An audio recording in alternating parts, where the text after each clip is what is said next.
The year is 1999, one of the best state finals years in Kentucky history. Our guest here today was one of the 14 state champions from 1999. Sir, if you would, tell us who you are. My name is William Randle, Eastern High School, 1999 state champ 171. And the 1999 year, man, let's just go through real quick some of the people we've got on the channel already from 1999. Such a great year for wrestling.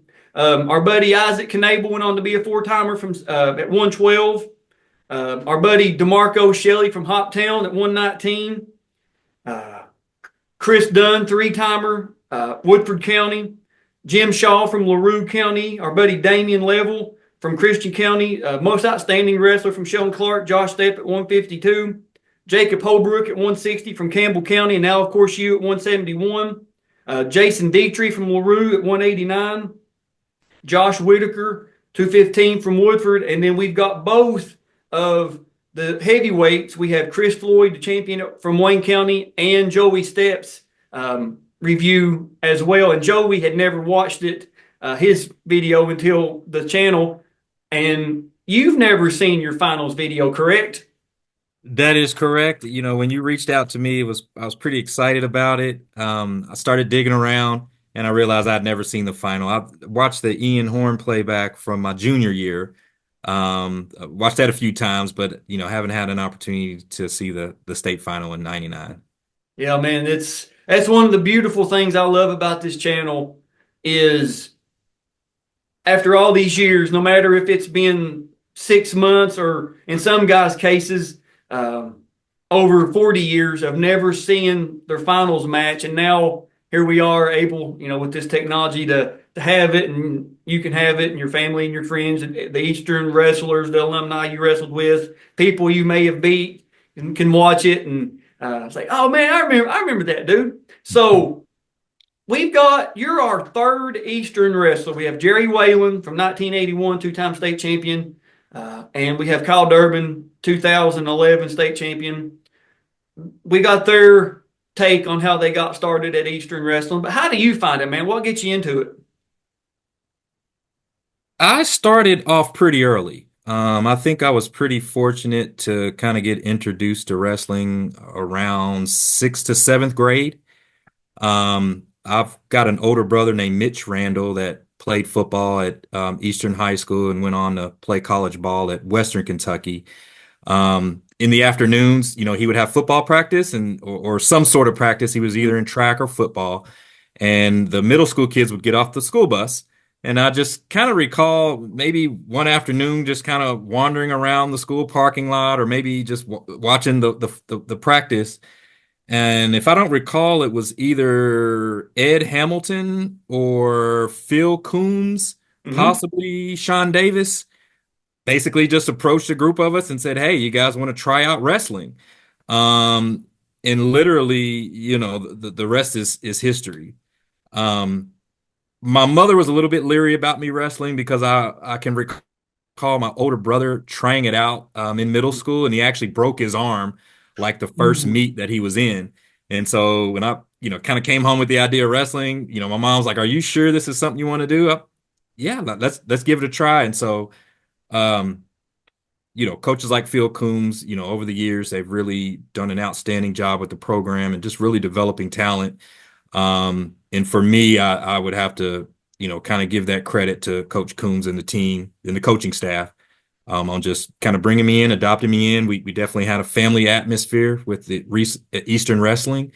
I can recall as a middle schooler having an opportunity to wrestle like high school JV. So that was kind of, you know, one of the things that probably contributed to a lot of success that I had early on. But yeah, it's you know, it was definitely the coaches just kind of grabbing a group of kids and saying, hey, let me do things and see if who my next state champ's going to be. That's kind of the attitude that the coaching staff had. Hey, and it was effective, so you got to give them an A+ for it. Now, you talked about Eastern's history. Let's go over it real quick. 1970 and 1971, Ray Russell, two-time state champion. 1977, Cliff I don't know exactly how to pronounce this gentleman's last name. I believe it's Car Karwick, Karweicck. Karwick. If I mispronounced that, I'm sorry. 1978 state champion Dave McMillan. He was most outstanding that year. 1979, Mike Morarity at 132. 1979, Todd Ryan at 105. 1979, Mike Miracle. 1980 and 1981, Jerry Whalen. Jerry's 81 videos on the channel. 1981, Danny Hartnett. 1990, Ron Robinson. 1993, Ronzell Piercy. We've been in talks with this gentleman trying to find his video. We just haven't found it yet. Vernon Jackson from 93. Of course, you in 99. We're going to be getting up with Derek Sawyer from 2002. We've made some connections there. Justin Davis, 2008 and 2009. 2009 most outstanding. And then lastly, the latest state champion as of this filming is Kyle Durbin, 2011. Of course, Kyle's videos on the channel. So, man, great tradition. 18 state champions. I believe there's 3 team state runner-ups, 1978, 1979, and then 1993. So, great tradition there at Eastern. And, of course, I think probably the 2 most famous alumni from Eastern one is actor Ned Beatty. He was in several movies. I think most famous movie he's in is Deliverance. And then I guess with you graduating in 99, you may have been in school with this guy, some guy named Rajon Rondo. Rondo was maybe a year or 2 after me. Okay. We had a pretty prestigious basketball team around that time. I know we had some state championships. I want to say maybe 97, 98, if I'm not mistaken.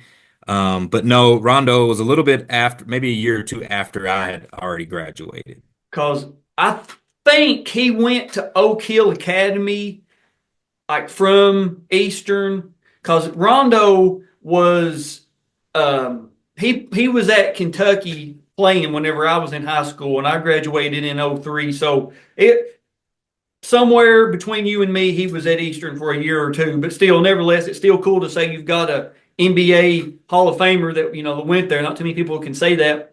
And the entire Eastern, like the more you dig, Eastern just, I guess because of other schools in the area, your Trinities, your St. X's, some other schools may overshadow what they've done. But Eastern has a great just overall athletic tradition. They just do. And there's always a couple, like you said, a couple blue chip recruits, football, a couple blue chip recruits from basketball that you'll see their names on ESPN top 100s or whatever the case is, 5-star, 4-star recruit. So just, I don't know what you guys have got going on over on Shelbyville Road, but must be working. You know what I mean? Yeah, no, and I can definitely, again, that's kind of part of my story. After high school, I went on to play college football at Eastern Kentucky University. I played defensive back for the legendary coach Roy Kidd. Yep. And so, when you kind of look at a lot of these state champs and you look at a lot of these names, many of them played multiple sports. I think that's kind of noteworthy.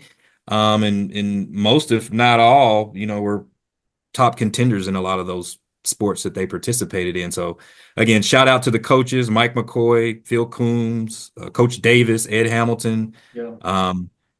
For me, I think I was fortunate because even as a youngster, it was very common for me to go in the mat room and guys like Vernon Jackson and Ronzell Piercy were there to, roll around and teach you a move or two. So, a lot of those guys did come back and, help with the program. And so, I think probably after I graduated, a light bulb went off and I kind of realized the rich history that I was like a part of. Yeah. And so, that's, I carry a lot of pride with that. And just over the years, it's just been something that's been pretty cool just to be a part of. So many guys, no matter what years it's from, what part of the state, I need to make a compilation of guys that have said something exactly to the effect of what you just said, maybe different wording, is they didn't realize what they had when they had it. They got out of school, was removed, 3, 4, 5 years, 10 years, whatever. and they sit back and they go like, man, I was in the midst of greatness here. I didn't realize I was just going to practice. I didn't realize how good my coaches were, how good our tradition was until I'm looking back and I'm like, man, alive, why didn't I take more advantage of this, or why didn't I embrace it a little bit more? But man, we've all been in high school, you know what I mean? Yep. So in 1996, as a freshman, 160 pounds, you make it to the state tournament, but as we say in just about every combative sport, you either win or you learn. And 1996 was a learning year, so there's no shaming, no shame in that. And I believe let's see, let me look and see who won 160. Can you see how I did that year? What did I make it out the first round or what? Our buddy David Moore from Henry Clay, he's on the channel. I just have that you made it. I didn't go any further of how you advanced, but our buddy two-timer David Moore is on the channel, so he was the boss that year in the 160 weight class. Now this one, I'm not sure if you know this or not or remember this, but in 1997 in the first round, 160 pounds, you wrestle a guy named Scotty Teeter from Tate's Creek. You remember anything I about do that? remember the name. Yeah, Tate's Okay. Creek. Well, you win an 11-10 decision, and now Scotty is the head coach at Tate's Creek. He's been head coach at Tate's Creek now for probably, I don't know, 8-10 years now. Does a good job with the program. He was the president of the Coaches Association. He's on the board still. Don't think he's the president currently. But I saw that and I was like, man, I got to mention Scotty, man. But again, you make it to the state tournament. But this is your last year of learning, man. You had 2 years of learning. 1997 or 1998, 160 pounds. You mentioned it before. You run into three-timer, most outstanding wrestler, Ian Horn from Woodford County. Ian wins an 18-6 decision.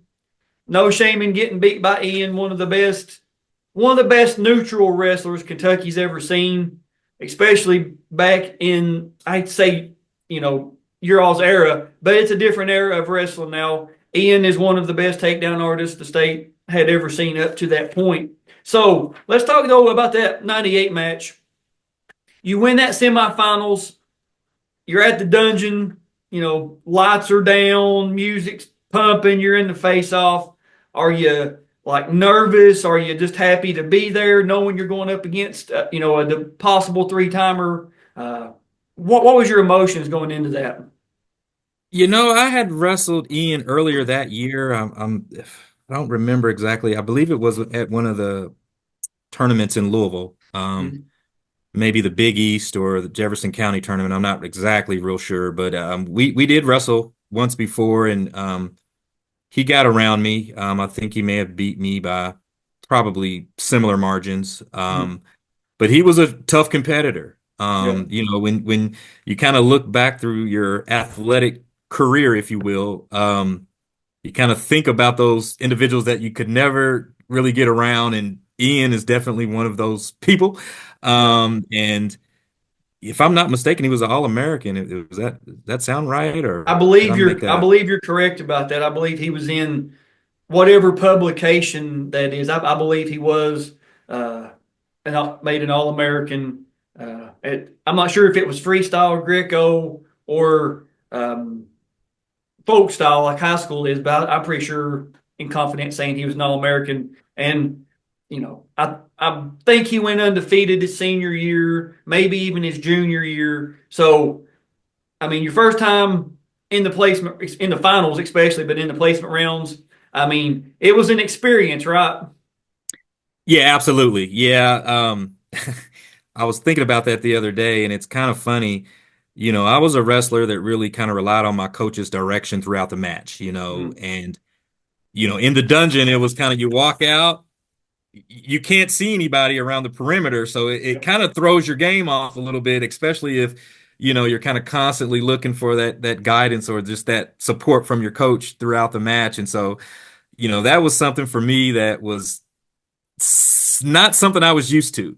Yep. um So that was kind of a unique deal. And all you could just hear people. You just couldn't really see anything. Hmm. So that was different. And that took some adjusting to get used to. But And anytime you encountered a Woodford County guy, and see that black and gold and black and oh yellow, yeah.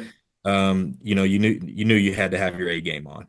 And the Woodford County to Frankfort isn't that far. They had Chris Dunn in the finals, Ian in the finals. Woodford County always brought a massive crowd to the state tournament, and it was always, as you'll see in your video, it was just so loud in there. I mean, just no matter who was wrestling, it was just so loud. Then during the finals, it didn't matter if it was the awards, the face-off, the matches. You're just like, oh my God, it's so loud in here. And it was awesome. It for the generation that didn't get to go to the dungeon or people new to the sport, you didn't get to go to the Frankfurt Civic Center there. They called it the dungeon. It was called the Farnham Dungeon Center.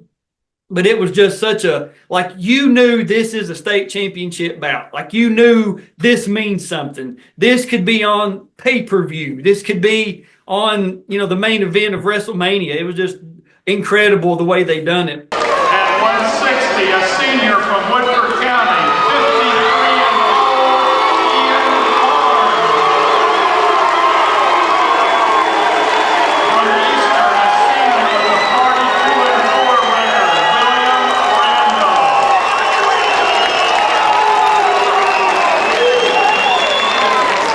At 171 from J-Town, a senior, 30. Let's talk about your 1999 state tournament. 171 pounds. You start off the state tournament with a tech fall, a 20-5 tech fall over Andy Scott of Franklin County. So, you're in, you're out, get the tech fall, move on. You get to the quarters, you're wrestling Drew Newman from North Hardin. You win that by a fall, 1 minute and 59 seconds. So, right at the buzzer, man, do you remember much about that right at the buzzer fall? Drew, I remember just being a really strong guy. I remember him just having a lot of strength, and I had a lot of success with pins throughout the season. And that wasn't necessarily just my senior year, but I kind of utilized that within my as a junior as well. So that was kind of my I'm a pinner. But I remember Drew being just extremely strong. Muscles coming out of everywhere. Yeah. And so that's kind of one of the things that stood out to me because I want to say I wrestled him a few times throughout the season. That wasn't the first time that we had run into each other. Okay, no, fair enough. Now, this is the one I wanted to talk about. You get to the semifinals. You wrestle George King from Union County, and you are one of the rare people in George's, I guess, junior and senior year to have a win over him. You win an 8-4 decision, and George goes on that year to get third. And of course, George is on the channel. 2000 most outstanding wrestler, 2000 quickest pin, 2000 most pins in the least amount of time. I mean, he cleaned house in 2000. But man, you were able to get a decision on him in 1999. Had you wrestled George before? I don't believe so. He was Union County, correct? Mm-hmm. Union County. Um, I can't confirm that. Okay, no, just But, curious. but what I can say is George was a competitor. Mm-hmm. Two dogs in a cage. That's how I describe that match. We were just going at it. Um, and again, George was I just got the better of him that day. But yeah, definitely that was one of the highlights just in regards to just matches that I was able to be a part of. But yeah, George, that was just a dog fight. Yeah. I would say George is probably, I don't know, around 6'1". About how tall are you? 5'11". Okay, so he may have had a slight, maybe had, do you remember having a slight height advantage on you? Possibly. Yeah. Okay. Yeah. We were pretty comparable in size. He might have been a little bit taller. That senior year, I was only weighing in at 167. Oh, really? Wow. Ooh. So I was under that 171. Because in Georgia's 2000, uh, not just his match, but just his entire season, he was able to uh, just pretty much bully people, shoot a blast double, lift, get a half in the air, hold them, get the pin. That was pretty much his.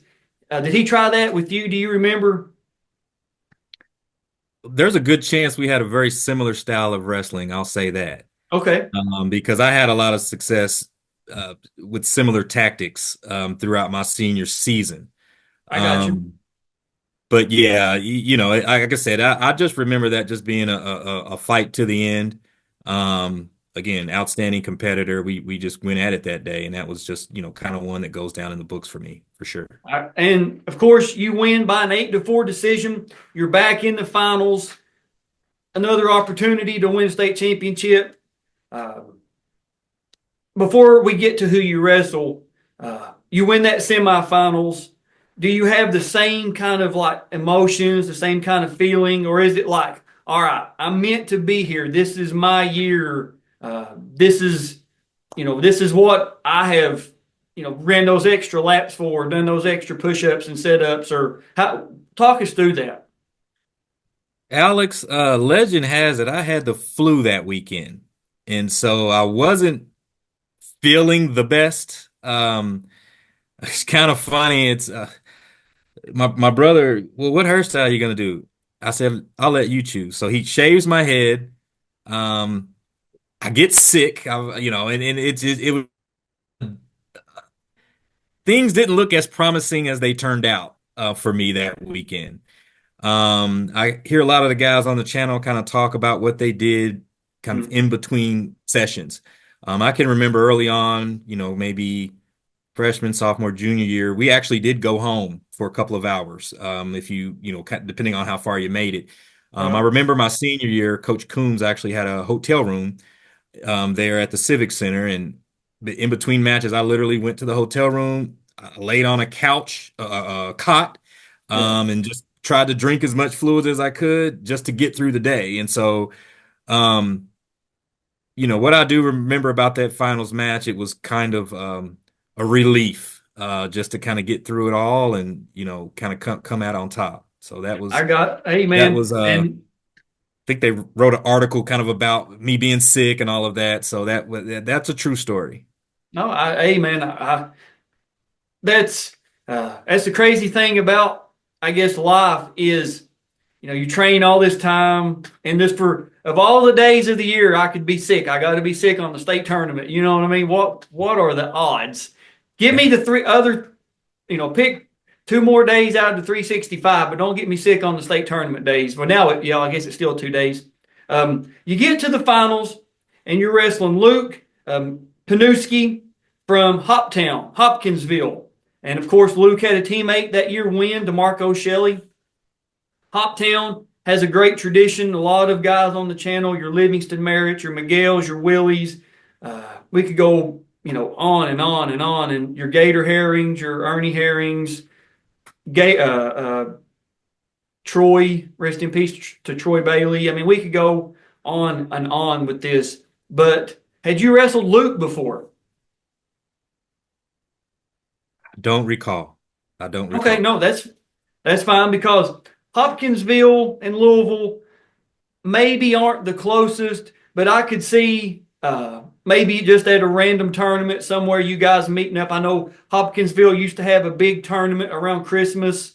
Usually the two biggest tournaments outside of, not so much anymore, but back in your guys' era in the 80s and 90s, was the Woodford County tournament was always really big, and the Hopkinsville, like one, usually one was like the week before Christmas, and like when everybody's out of school, and then the next one was the week after Christmas. So it was kind of gauge of where you are, who's, before internet, before social media and all that kind of stuff, who's going where and who's really good this year. So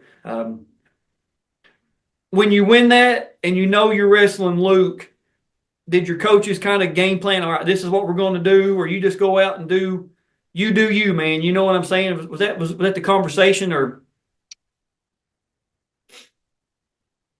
I think a lot of it was us. When I say us, I'm referring to the team, coaches and wrestlers that, we kind of focus on doing it our way. A little bit less focus on who you're wrestling, but it's more about, the training that you put in and the dedication that you put in, and it's time to go out and deliver. I don't care who's in front of you. So that was kind of the attitude I think our team adopted. So no, it wasn't a name or, necessarily a person. I kind of think back on the Ian Horn situation, probably just similar situation. I probably should have. Kind of looked at it a little bit more in depth, but it was just, this is just the person who's in front of you and is standing between you and your goals, and so it's just time to deliver and perform. All right, buddy. Speaking of performance, we've talked enough about it, man. Let's watch it. The screen that you're seeing is black. It's gonna go into the face-off, the match, and we have the medal ceremony as well. So, man, let's do this.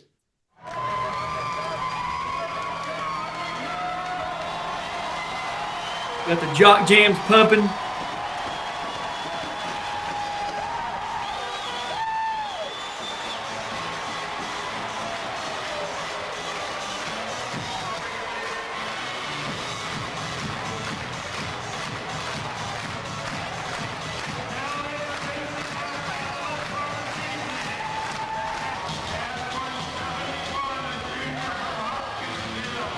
Orange mat with the lights. Yep.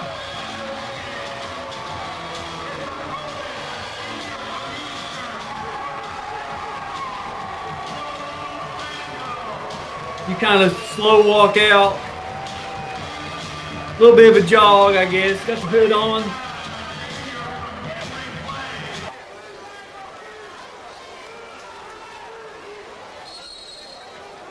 All right, so you kind of alluded to it earlier. You're a pinner, but right there, man, right out of the gate, a few seconds in, you get I hate to say easy takedown, but you get a pretty easy takedown. You cut him.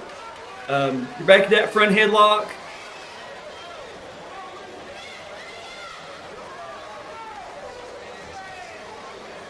Now, off this front headlock, there's a lot we can do there, wrestlers. We know that, but you let him go. If you're like you said, double leg or whatever, you want a little bit of distance.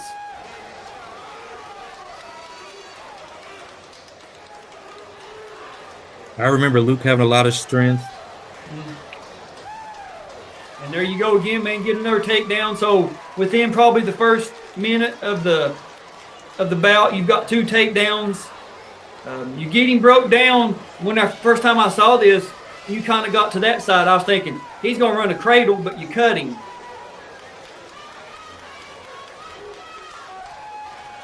So it's 4-2. You're up.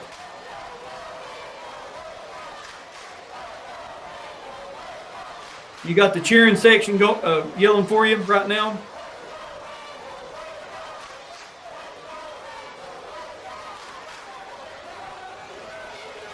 You're able to get another takedown there. You don't seem sick if you hadn't told us, I would have never guessed that.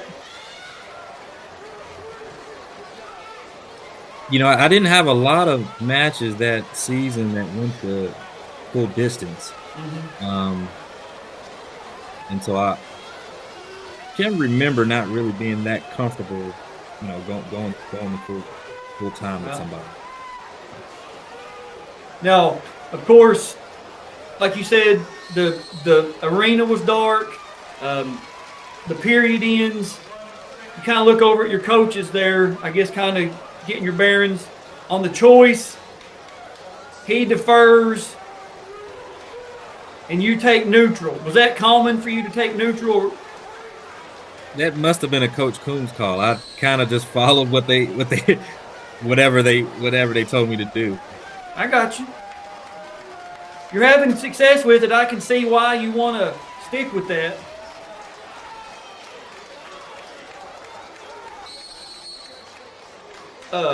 But do you do you remember hearing the crowd and it being like loud, or did you just kind of zone it out? Or Funny story. My dad, I think they let him get down by the coaches.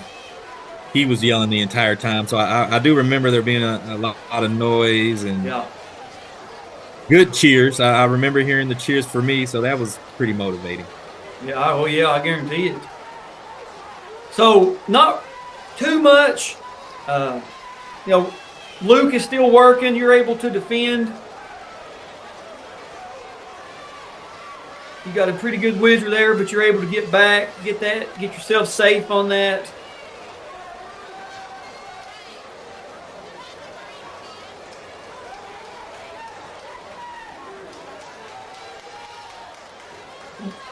Could, like, in this second period, you haven't, I don't want to say scored yet. You may this may be your game plan, but could you feel was the flu effect starting to kick in? Or there it is, takedown. Did we get it? Yeah. Yep.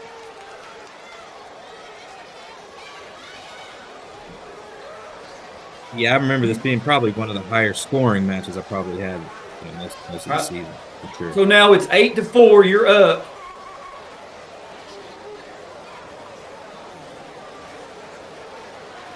Get back to the center.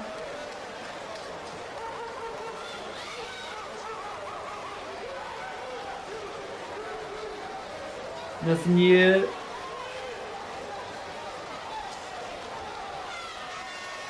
So that's the end of the second period, and Luke is going to take down.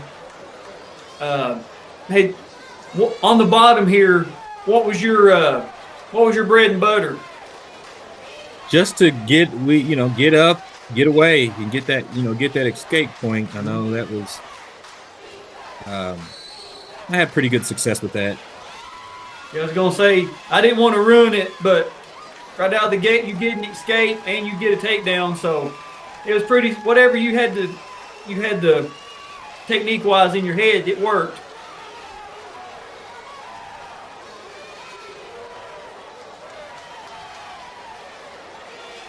So in the third period here, you're up. I believe 11. I believe you're up 11 or 11-4. I think. You said you were a pin, or had you just kind of decided, all right, let's just keep this going, or try to force the action and maybe cause a mistake? I'm pretty certain I was looking for a pin. Luke just did a great job, just kind of keeping me off of him and not giving me that access. I believe the score now is 11-6.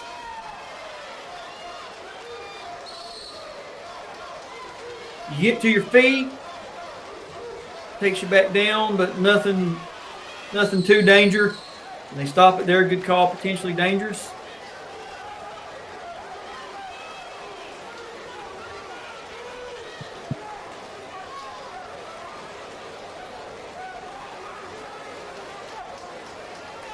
And we're wrestling again. You get back to your feet. Nothing yet. I don't think the referees give one yet. He might have, but I don't think so. I think he still got that body lock on you. Now, whenever I was cutting it down, I knew the final score, but I thought whenever you threw him right there, I was like, man, he's going to get a fall right here.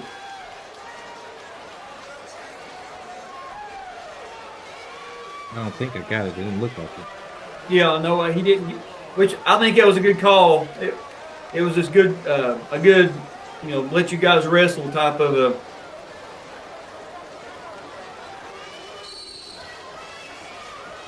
Now, to his credit, he's done a good job, riding you this quarter, or this period, I should say.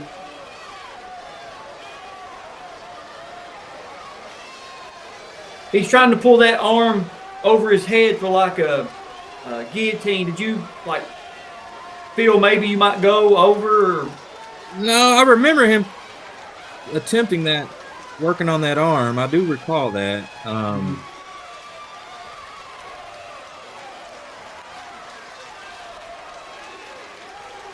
And that's it, man. That's the end of the bout. You win by a final score 11-6. The 1999 171-pound state champion. 25 years ago. And then right here, you take a bow, man. I love it. And this is the medal ceremony.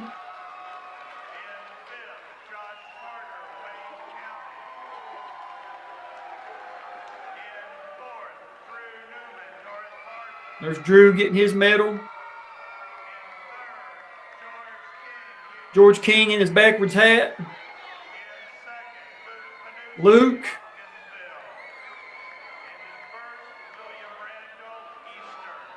And there you are, man, taking the hop. Watching it back, man. Any memories jog? For me, I think it was just kind of the icing on the cake. I was at that time, I was pretty locked in on a football scholarship, so I was, kind of had some awareness about what my future was going to look like, and I knew that my wrestling career had kind of come to an end, and so that's always kind of a bittersweet ending. I think the bow was part of that for me. Just kind of knowing that my wrestling career had ended, and just again all the years that I had spent with again Coach Coombs and Coach Davis and Ed Hamilton. I mean, these guys were really instrumental in just my success as a wrestler overall. And so for me, it was kind of on to the next chapter. I ran track, played football, and so from an athletics perspective, I was kind of year-round three-sport athlete, and so I just remember kind of maybe feeling relieved. I can understand that, man. It's Kentucky is one of the states where wrestling is not classed, and I think that makes it so much better. You don't have a public-private split. You don't have a 1A, 2A, 3A, whatever, all the way down. It's if you win it, individual-wise or team-wise, you are the best. Like Ric Flair says, to be the man, you got to beat the man. And for that tournament, man, you were the man at 171 pounds. Is a great performance. You would, like I said in the video, you would never know you had the flu. You wrestled. It seemed like you wrestled as the coaches. I can tell you how many coaches over the years I've heard say, "Wrestle your match, wrestle your match," and it seemed like you wrestled your match. You got 3 takedowns inside the first minute of the first period, kind of set the pace, and never really was in danger of. You gave up there at the end, one reversal, but I mean, that's nothing.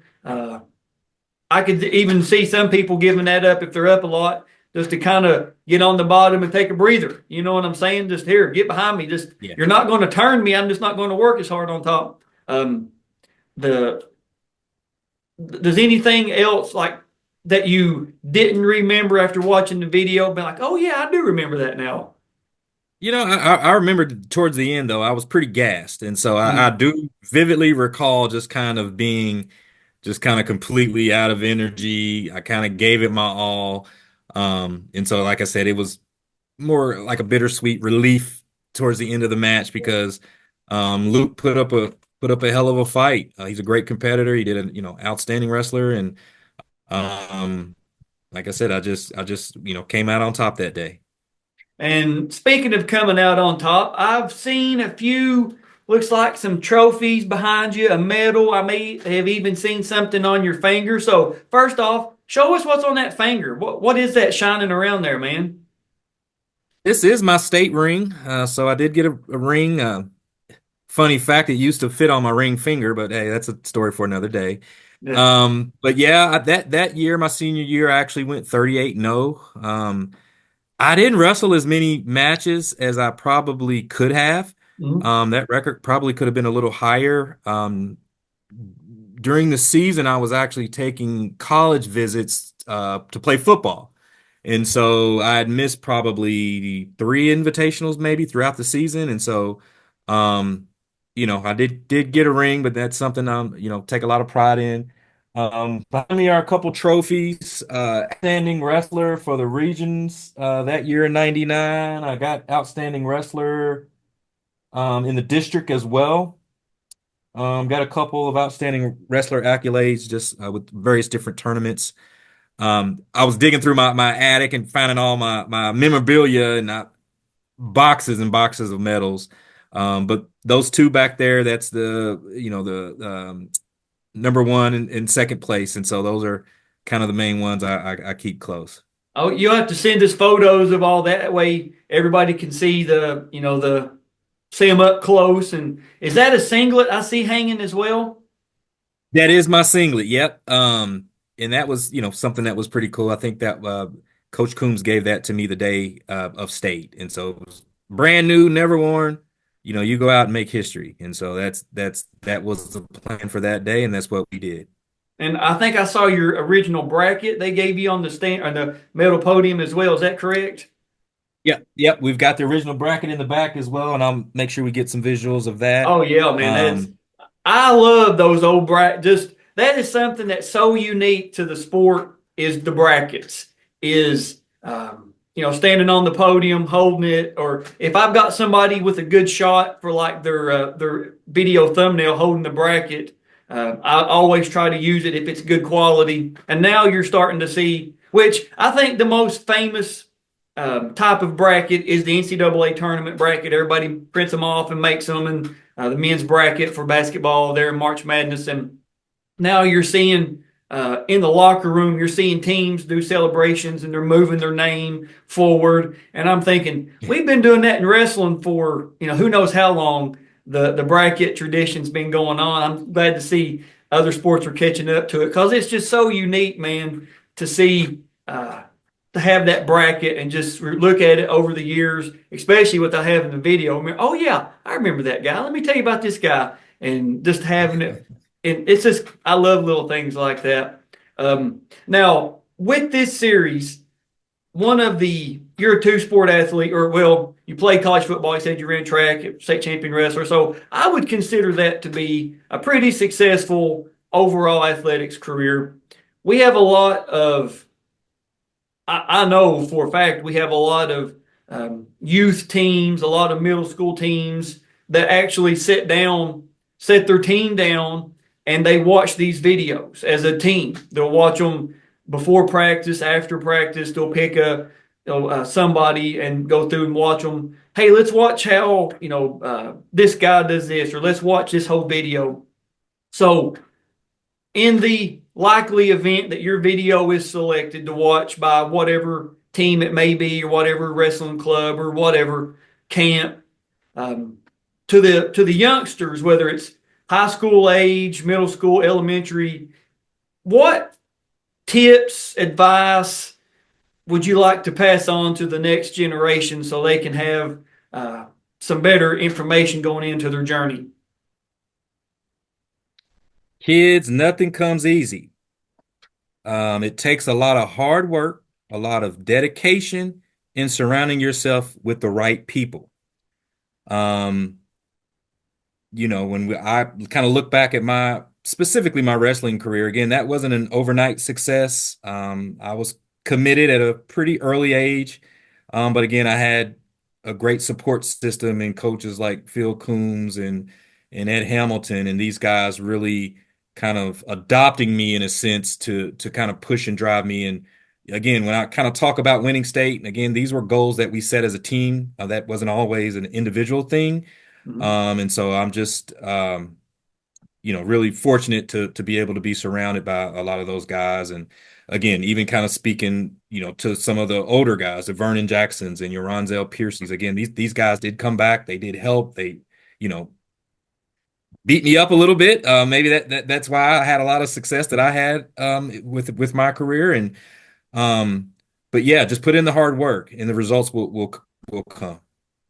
Man, that's great advice, and so many people that watch this wrestlers that are currently wrestling, or the next crop coming up, the next William Randle that's going to be 171-pound animal, is maybe not every single person's story can speak to them, but there is maybe somebody's journey. Maybe they're like you, their older brother played football and they just happened to go past a wrestling room and see, oh, wow, wrestling, let's go check out these mats, or, playing on the mats, and the coach sees them, and you're just like,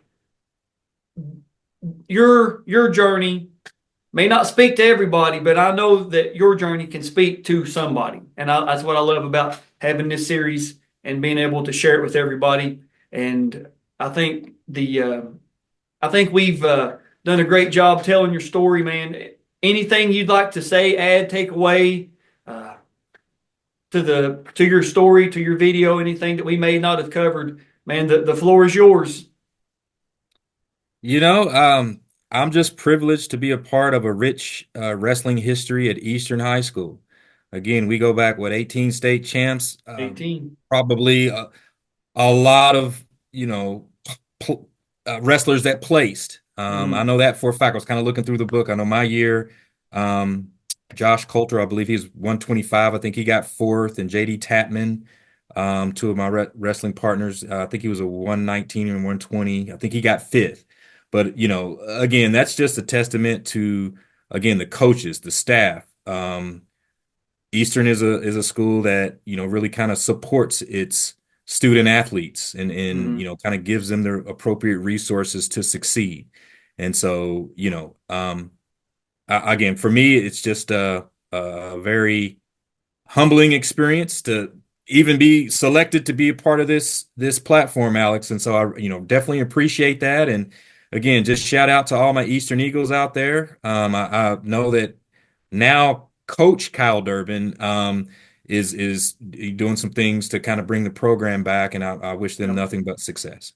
And of course, I got to say, our boy Tony Anthony Mitchell, man, got us connected. So, man, Tony, thank you we met at the referee seminar at Bellarmine earlier this year. Today is October 23rd, 2024. We met a couple weeks ago and been in contact, trying to get you lined up, and we got you this evening, man. So I'm glad we was able to do it. And before we go off camera, you showed me something, and I forgot to bring it up. So you and Ian had such a good match in 1998, man. They put you on the cover of the 1999 program. So let's see that big bad boy. Yep. We've got the program here from '99. It's William Randle, Ian Horn. Looks like we also got Dean Williams on here. Those are really good guys. Boo. Dean's weak. Boo. Seneca. Yep. Over the years they've had some great guys come out of that school. But yeah, got the program from '99. We made the front page. We showed up the next year and took care of what we had to take care of.